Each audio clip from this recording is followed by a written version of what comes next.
చెత్తని క్లియర్ చేయడం జరుగుతుంది. అట్లాగే ప్రజెంట్ ఉన్నటువంటి చెత్తని దాదాపు 1,00,000 టన్నుని రోజుకి వాళ్ళు 300 నుంచి 400 టన్నులు ప్రతిరోజు మేము డిస్పోజ్ చేస్తామని చెప్పడం జరిగింది. దాంట్లో వచ్చేటటువంటిది మట్టి, అట్లాగే కొంత రకరకాలుగా సెగ్రిగేట్ చేస్తారు. అవన్నీ కూడా లోతట్టు ప్రాంతాలన్నీ కూడా ఫిల్ చేసుకుని దానిపైన మంచి మట్టితో లేయర్తో ఫిల్ చేసుకోవాలని నిన్న చెప్పడం జరిగింది. దాదాపు రాష్ట్రంలో ఉన్నటువంటి 84 లక్షల మెట్రిక్ టన్నుల చెత్తని దశల వారీగా మొత్తం క్లియర్ చేయమని చెప్పి 1 year అని చెప్పి మరి నారాయణ గారు కూడా చెప్పడం కూడా జరిగింది. నిజంగా ఈ రాష్ట్రానికి పట్టినటువంటి దరిద్రం జగన్ రెడ్డి ప్రభుత్వం పోయింది కాబట్టి మళ్ళీ చెత్త కూడా పోతే మన దరిద్రం పోయినట్టే. వాళ్ళు పెట్టినటువంటి దరిద్రం ఇదంతా. అట్లాగే డ్రైనేజ్ సమస్య ప్రధానంగా మచిలీపట్నానికి తర్వాత ఎన్నో సంవత్సరాలుగా డ్రైనేజ్ సమస్య ఉంది. దాని మీద లాస్ట్ గవర్నమెంట్లో మేము దాదాపు 100 కోట్ల రూపాయలతో డ్రైన్ పనులు స్టార్ట్ చేస్తే అవి నిలుపుదల చేశారు. మళ్ళీ దాన్ని కంటిన్యూ చేయమని చెప్పి ముఖ్యమంత్రి గారు చెప్పడం జరిగింది. తప్పకుండా అది కూడా ముందుకు జరిగితే మరి మందరకు పట్టినటువంటి వాటర్, ఎందుకంటే లోతట్టు ప్రాంతం, అవసరమైతే లిఫ్ట్ పెట్టమని చెప్పి కూడా ముఖ్యమంత్రి గారు చెప్పడం జరిగింది. ఎత్తిపోతల పథకం కింద ఈ వాటర్ మొత్తం కూడా తోడేయడానికి కావాల్సినటువంటి సదుపాయాలు ఏర్పాటు చేయమని కూడా ముఖ్యమంత్రి గారు చెప్పడం కూడా జరిగింది. అదే కాకుండా మంచినీళ్ళ సమస్య గురించి, ఎందుకంటే గతంలో తెలుగుదేశం గవర్నమెంట్లోనే బందరపట్నంలో నీటి సమస్య మీద దృష్టి పెట్టడం, అమృత్ స్కీమ్లో పెట్టాం. అలాగే జనరల్ ఫండ్స్లో కానీ అన్నీ పెట్టుకుని లాస్ట్ గవర్నమెంట్లో పెద్ద ఎత్తున రిజర్వాయర్లు కానీ పెద్ద ఎత్తున వాటర్ ట్యాంక్ కానీ పైప్ కనెక్షన్ అన్నీ ఇచ్చాం. రూరల్తో ఉన్నటువంటి ఈ సమస్య కూడా తీరాలంటే మొత్తం ప్రెషర్ అంతా వాళ్ళ తరగటూరు సమ్మర్ స్టోరేజ్ ట్యాంక్ మీద పడింది. దాన్ని కొద్దిగా డైవర్ట్ చేస్తే దానికోసం యాదర్ దగ్గర ఒక ల్యాండ్ ఐడెంటిఫై చేసాం, దాన్ని ఎక్వైర్ చేయడానికి.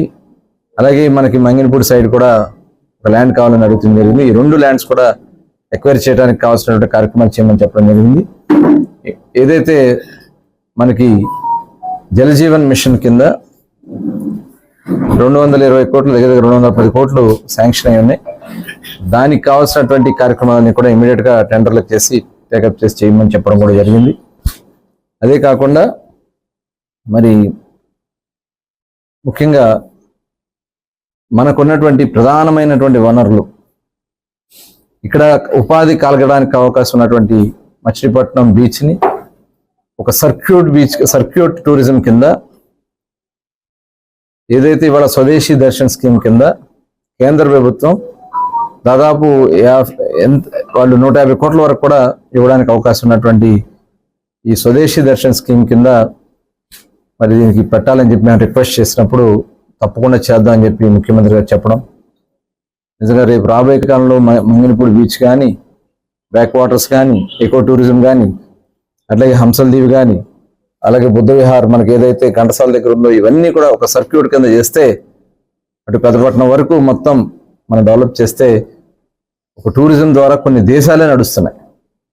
అంత అద్భుతంగా దీన్ని చేయడానికి అవకాశం ఉంది. అలాగే మచిలీపట్నం పోర్ట్ని వారు సర్ప్రైజ్ విజిట్ కూడా పెట్టడం జరిగింది.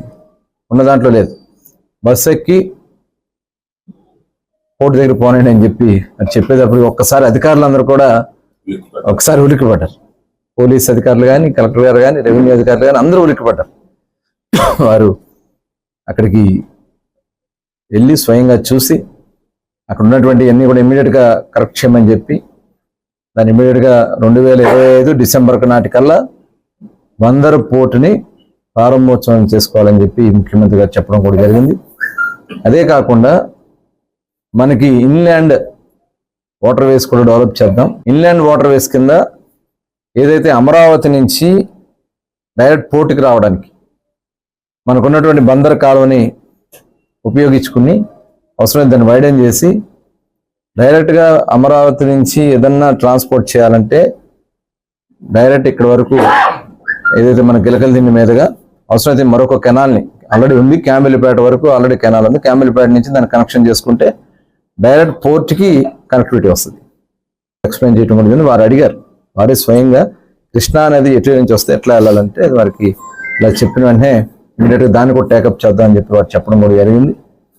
అదే కాకుండా మరి ఈరోజు కలంకారీ కానీ మరి మత్స్యకారులకు, ఎందుకంటే పోర్ట్ వస్తుంది కాబట్టి ఈ షిప్ యాక్టివిటీస్ ఇవన్నీ ఉంటే మత్స్యకారులకి లైవ్లీహుడ్ ఈ పక్కన షిప్ చేపలు అందుబాటులో ఉండవు కాబట్టి వాళ్ళ లైవ్లీహుడ్ ఎక్కడ కూడా డిస్టర్బ్ కాకూడదు. దానికి సెంట్రల్ గవర్నమెంట్ స్కీమ్ ఉంది. ఆ సెంట్రల్ గవర్నమెంట్ స్కీమ్ మీద లైవ్లీహుడ్ ఏదైతే ఇలా ఏదైనా నిర్మాణం జరిగినప్పుడు లైవ్లీహుడ్ డిస్టర్బెన్స్ అయినప్పుడు ఒక కామన్ ఫెసిలిటీ సెంటర్ కింద వాళ్ళకి ఏర్పాటు చేస్తే వాళ్ళు ఎక్కడి నుంచైనా ఉత్పత్తులు తెచ్చుకుని ఇక్కడ కోల్డ్ స్టోరేజ్ పెట్టుకోవచ్చు, ప్రాసెసింగ్ ప్లాంట్ పెట్టుకోవచ్చు. దానికి కావాల్సినటువంటి అన్ని వనరులు అక్కడ ఒకే దీంట్లో చేసుకునే దానికోసం ఆ సెంటర్ని మనం ఏర్పాటు చేయడానికి కేంద్ర ప్రభుత్వం దాదాపు 150 నుంచి 200 కోట్ల రూపాయల స్కీమ్ ఉంది. వారికి చెప్పిన వెంటనే రాష్ట్ర ప్రభుత్వం నుంచే దానికి ఇమ్మీడియట్ గా ప్రాధాన్యత కింద తీసుకుని పంపిద్దామని చెప్పి కూడా ఎంపెడాలో ఉంది. ఇది ఎంపెడా నుంచి మనం తెచ్చుకుంటే బాగుంటుందని చెప్పి ఇమ్మీడియట్ గా ఫాలోఅప్ చేస్తాను ముఖ్యమంత్రి గారు కూడా చెప్పడం కూడా జరిగింది.